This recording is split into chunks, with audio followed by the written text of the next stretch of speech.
So in this video, I'm going to show you how you can add money to Revolut. So first things first is you want to open up the Revolut app to this page here.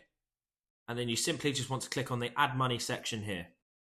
This will then open you up to this page here, which will just ask you to confirm how much money you want to transfer into Revolut.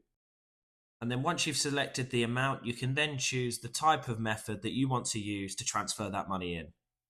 So for example here, you can use Apple Pay if you've got it set up on your phone, which should make it nice and easy for you.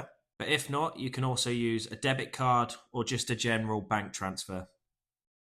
So say if it is a bank transfer, for example, you can go ahead and click on that, and then it will give you a list of all the banks that you can transfer money from.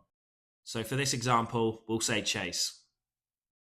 And then from here, it will then open you up to your main bank, where you can then go ahead and confirm the payment to Revolut. And then once you've done that, you've successfully transferred money to Revolut. If you found this video helpful, please leave a like as it does help the video out. If you have any questions, feel free to comment below. And thanks again for watching.